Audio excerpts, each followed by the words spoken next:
Are we on? Yes, Bulkhead, you're on. We're on? Oh, okay. Greetings, ComiCon and Transformers fans of all ages. Welcome to Optimus Prime Up Close and Personal. As you all know, Optimus Prime is the leader of the Autobots, a true hero who we all willingly follow into battle. A bot for whom I would gladly sacrifice my spark, and someone I consider it an honor to call my friend. Today, you are among the privileged few to get to know the man behind the Matrix. A legend in his own right with a career that spans decades. Autobots, transform! Rescue bots, good luck. Autobots, prepare to roll out. I am thrilled to introduce you to the one, the only, Peter Cullen. To help guide Peter in telling us about his journey, we are fortunate to have the best in the business, a broadcasting icon, the king of interviewers, Larry King.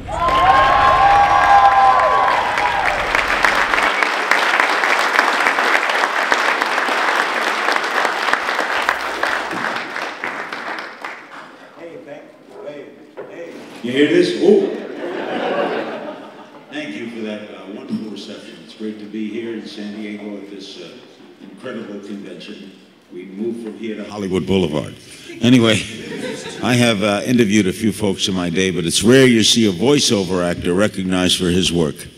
And the time has come now to honor a legendary voiceover actor, long overdue for this recognition. He's been doing voiceover work as the Transformers character Optimus Prime since 1984. We thought where better than to pay tribute to Peter Cullen than in this tremendous convention. We're saluting a man whose unmistakable career has taken him through incredible days since his early days, first on the original animated TV series, Transformers Generation 1, and then the 3 box office smash hit Transformer movies, and now his work on the Hub TV Network's Emmy Award-winning animated series from Hasbro Studios. Ladies and gentlemen, Peter Cullen.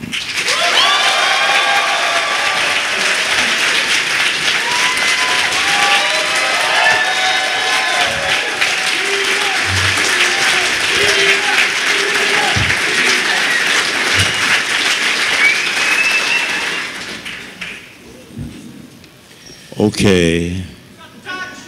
Shh. Let's start with the obvious. First, before anything else, do the voice. I am overdressed.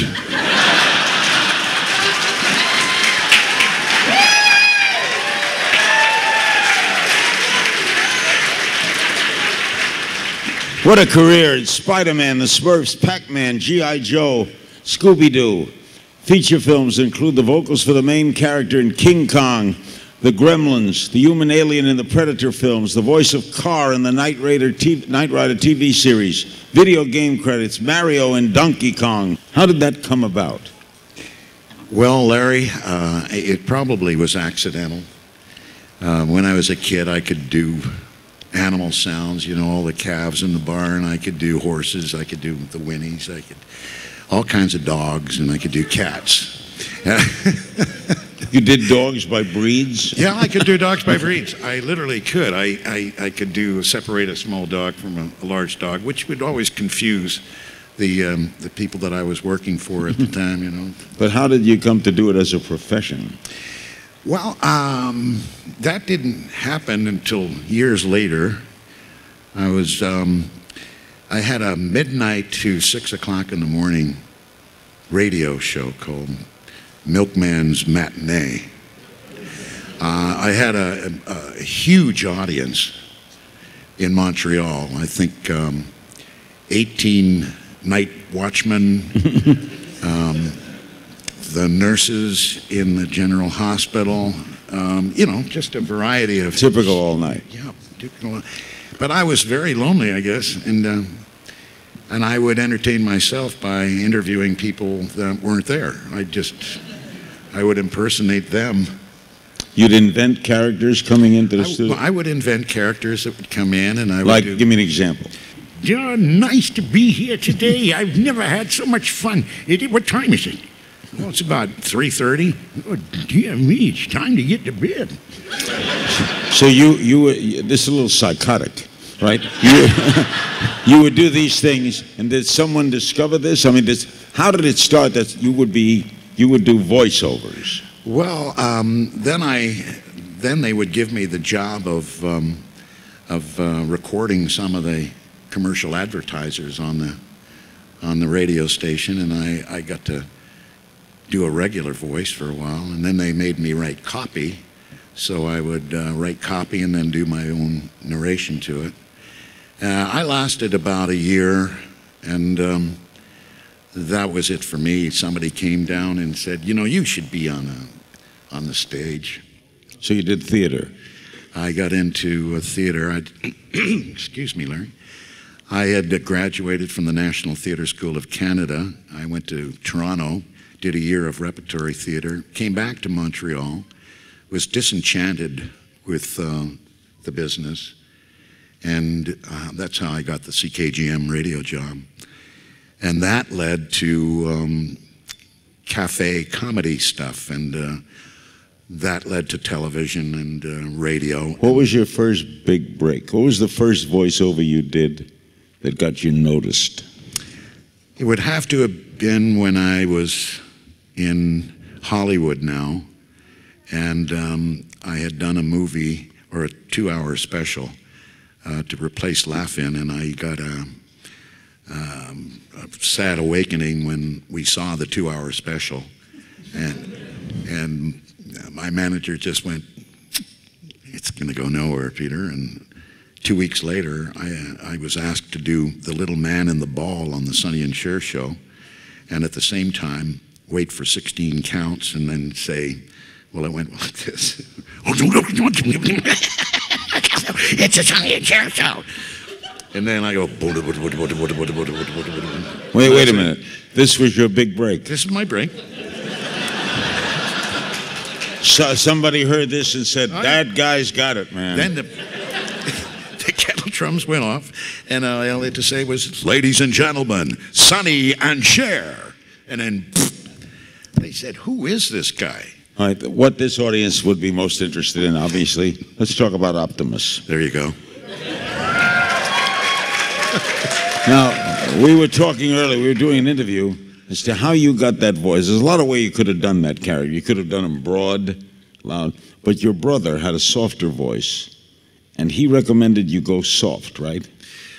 Well, partly right. Larry my brother Larry was a Marine, and he had served in Vietnam, wounded, and he became, he won the Bronze Star, or received the Bronze Star, pardon me.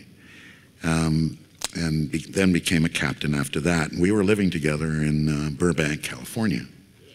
And I was on my way to an audition, and he says, Peter, where are you going?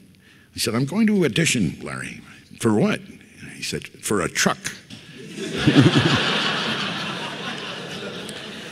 And he laughed pretty much the same way you guys are, you know. He said, a truck. And he said, yeah, a truck. I mean, so, but he's a hero, Larry. He's a hero. He said, a hero truck, Peter.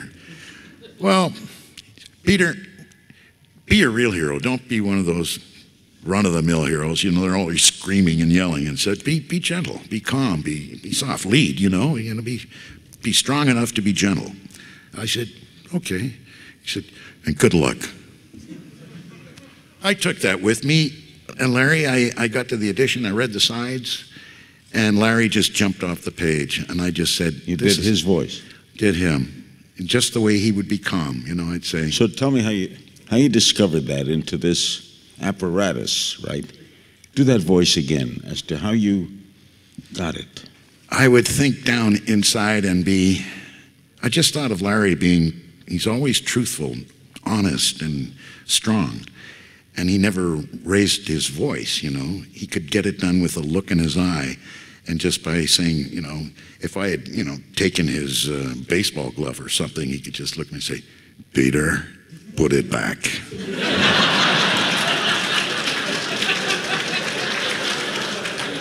Okay, Larry.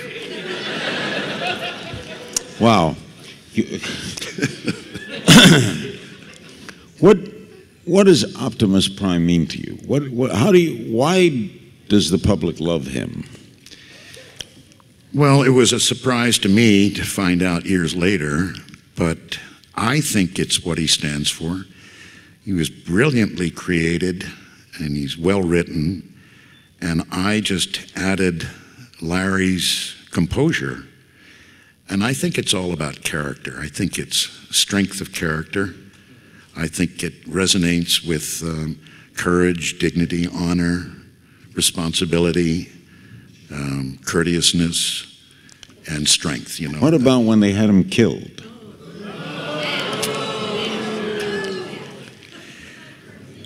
That was sad. Well, what was it like when you got the script and you saw? Oh, I think we were about 17 minutes into the script, and I was with Frank Welker, the great Frank Welker. Yes. And I said, Frank, he said, what page are you on? He says, I just ruffled through and just doing my lines. And he said, I'm getting whacked on page 17. He says, you're kidding. He says, no. He said, well, there go the car payments. I've been saying that for 10 years now. You'd think I'd have that car paid off by now. So then they bring it back much later, right? They bring me back in 2007 for the first movie, and then the second and the third. Did they have an explanation how he was dead and now not dead? Well, you can do a lot of things with metal. That's right. Hasbro probably rebuilt them. Oh, Hasbro, God bless them.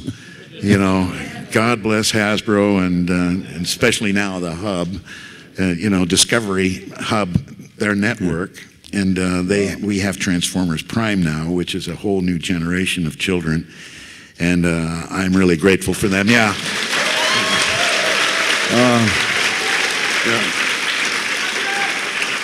You mentioned Frank Welker. He plays Megatron. Correct. What is your relationship like off the screen? Frank is one of the most wonderfully talented people, as well as being a wonderful human being. And I'm always amazed by Frank's ability to entertain me. And when we're not entertained, we talk about our own interests. And Frank flies airplanes, which I had an interest years ago, but I wouldn't trust myself in one now. I can barely see. I think you need eyesight. Has the character grown, Optimus? Has he? I think he has. I think he's more mature now, and you like him, Peter? I do. Oh, Peter, you kind of love him, don't you? I love him. Because Peter, is it serious? Yeah, he's. And I especially like his arms. They're very Peter, shiny. You're making news here today, Peter. No, I do love him for because every time I do him, I'm thinking of Larry. I'm thinking of my brother, And once in a while now, you're one of the best known unknown people in the world, right? You walk down the street, no one knows you. That's right. Do you like that? Yeah. You like anonymity. I do. I made a choice years ago when I finished on-camera work, working with a lot of great talented people, Richard Pryor, Jonathan Winters, and they were great opportunities, and I could have explored further into that, but I decided I wanted to raise a family without all the Hollywood hullabaloo, and so moved out to the country, and young Clay and Claire would go up the little road to a yellow school bus, and I was in Norman Rockwell heaven, Yeah. So, yeah. What's the secret of successful voiceovers? The fact that you can do many things, or is it approach? Do you see the character on the screen when you're doing it, or are you doing it in a cold room? Well, that's a great question, because all those ingredients are necessary. You have to be able to inspire somebody else. You have to be able to take the animated drawing and come up with a voice that you think would be appropriate for it. And if it's a comedic situation, you certainly have to dig in to find within that voice and the words they give you to make people laugh. And oftentimes that's done by just the character figure itself. But when you look at Transformers Prime, and these are dramatic characters that have taken on almost a human element, and we explore the acting technique more than the voice manipulation. Do you move your arms and stuff when you talk? We don't have to do that, because the animators, and between Hasbro Studios, the Hub Network, the animation, and the people behind those scenes, they win Emmys. Yeah. I mean, these are extremely talented people, and they are capable of doing the animation just by the intonation of voice or the determination in the voice. They do it, and they make it more real than I think an actor could do it, if he had to impersonate those physical moves. Many people consider Optimus Prime a father figure. What do you make of what the public thinks of him?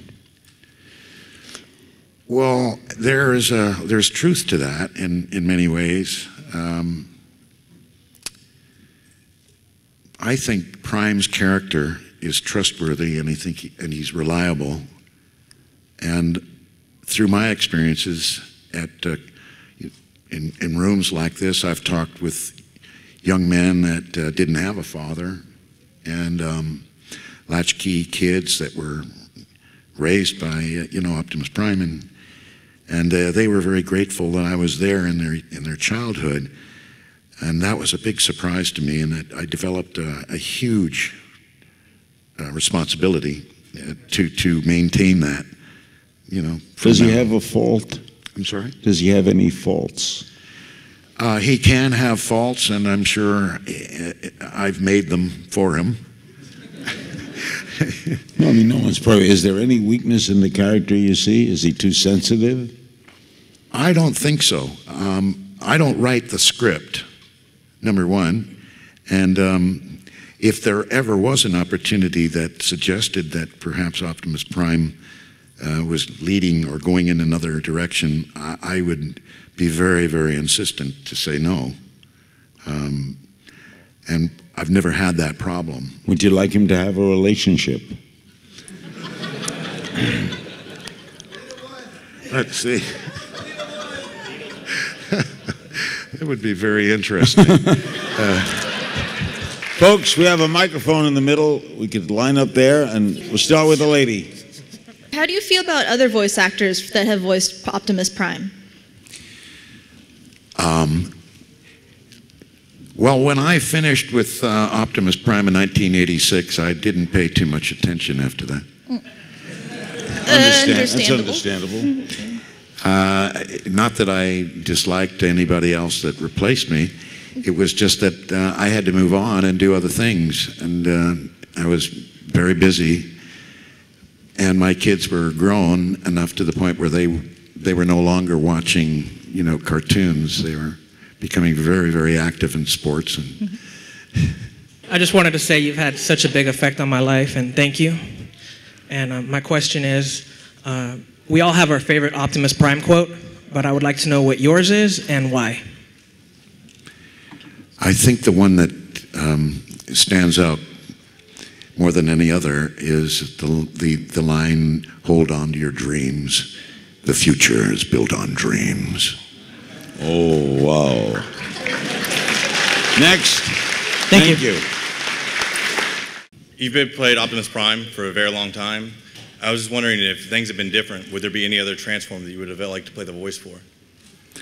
Oh, I would have played any other character because I had so much fun with the people I work with. And especially now in Transformers Prime, the cast that I work with, Frank Welker and Steve Bloom, and you heard Kevin on Grimm, Suma Lee, and there's just so many of these. They're great actors. And, Hasbro and Hub, they put together perhaps some of the greatest talent that I've ever worked with. I love them. It is acting, is it not? Oh, yeah, this is acting. Could you switch roles with Frank? No. You couldn't do that voice? I couldn't do it as well as he could, nor could I do anything that Steve Bloom can do. Steve Bloom, I mean, you can be in a room with Steve Bloom and you would think you were on a Shakespearean stage. I mean, he's brilliant. Thank you. Thank you. Next. Who are you dressed as? I'm Princess Peach from Mario, only I'm Tanuki. I'm the raccoon version. Did you get that? I got it. This is a weird place. Go ahead.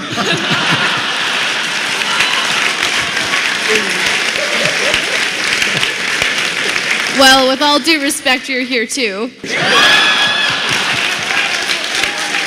All right. I don't take it personally. Ask your question, lady. What's your question? Okay. So with each different series, the characters seem to be a little different. Is Optimus always the same Optimus to you, or does he differ like from G1 Optimus to now Transformers Prime Optimus, or is he always the same to you? He's the same. He will always be the same as long as I am Optimus Prime. I will never do anything else. Thank you. Next, gentlemen. My question is, when you got the script for the beginning of season 2 of Prime, and you read that Prime was becoming a Decepticon, how did you feel about that? Well, thank goodness for producers and directors that they would say, this is where we are right now, but this is where it's going. So I was privy to a lot of information beforehand, but I can understand the reason you're asking that question, because I'm sure they wouldn't have put me through that again. Oh, mercy me. Are you okay, Peter? Yeah, I'm fine. All right, thank you. You've emotionally destroyed him. Next. With the Optimus character, you voiced him in a series of instances now with both animation, movies, and video games. I was curious, of the three of those, which one did you enjoy the most, both in terms of the Optimus character and the overall process of voice acting for that type of medium? Good question.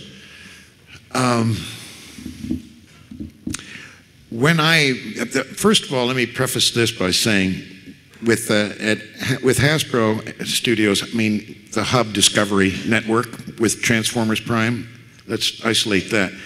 I think that's probably one of the greatest experiences you could ever have, and I enjoy it. I enjoy that. It's a lot different from the way I worked in Generation 1 back in the 80s. We were a collection of huge amount of guys, and the conditions weren't always, normal. And working on the game, I work alone, and I do hundreds and hundreds of lines without really having a continuity in my head. The person that's playing the game, for example, is very much involved in the game, and situations will change according to the moves that he makes. So when you look at all those performances, the one that I really appreciate the most is Transformers Prime, the one that we're doing on Hub Network right now. Did that answer your question? Yeah. Very much so. Thank you. Thank you. Next. How do you make the Transformers transform to cars to robots? Aha. Hey now. Well, young fella, when these animators get together with all those pencils and paper, they sit down and they draw one movement at a time. Now that doesn't make much sense to you, but I'm thinking that you think it's real, and of course, it is. Thank you. The gentleman. You worked years and years with Transformers and done with Eeyore and things like that. Is there ever been a other animated series or movie or whatever that you would want to be a part of, whether it be like an animated Star Wars or anything else that you've seen that you like, I want to be a part of that? Yeah, I sure have. I mean, when I go to see some of the musicals, for example, and or some great animation with, you know, huge effects and things, I sit there and say, gosh, you know, I auditioned for that. Was Mel Blanc your hero? Mel Blanc, without a doubt, was a real hero in my life. I could remember when I was 6 years old in a small little fishing village in Massachusetts, and there was a little theater called the Playhouse Theater. And on Saturdays, we would be allowed to go with our older cousins to see the matinees in the afternoon. And there was always a Mel Blanc cartoon. And I can remember the very first time I saw a Mel Blanc cartoon. I couldn't read, but I was determined to sit down after everybody left, and I was watching those credits, and I said, there's something here I've got to understand. And it was MELBLANC. And the next time I saw that name, I could really read it, but I recognized it. Mel Blanc did hundreds of voices. He appeared on many radio shows. He did Woody Woodpecker, Bugs Bunny, he was Elmer Fudd. He was great. Next. Hi.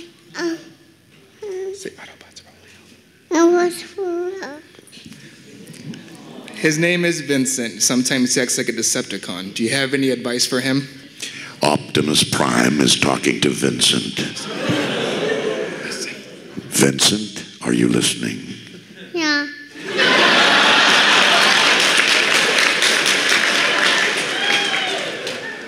When your daddy asks you to do something, I want you to do it. I want you to be the best boy you can. I love you, Vincent. I love you. Ladies and gentlemen, we've had a real treat. We hope you enjoy the rest of the convention. Let's hear it for Peter Cullen. Thank you very much.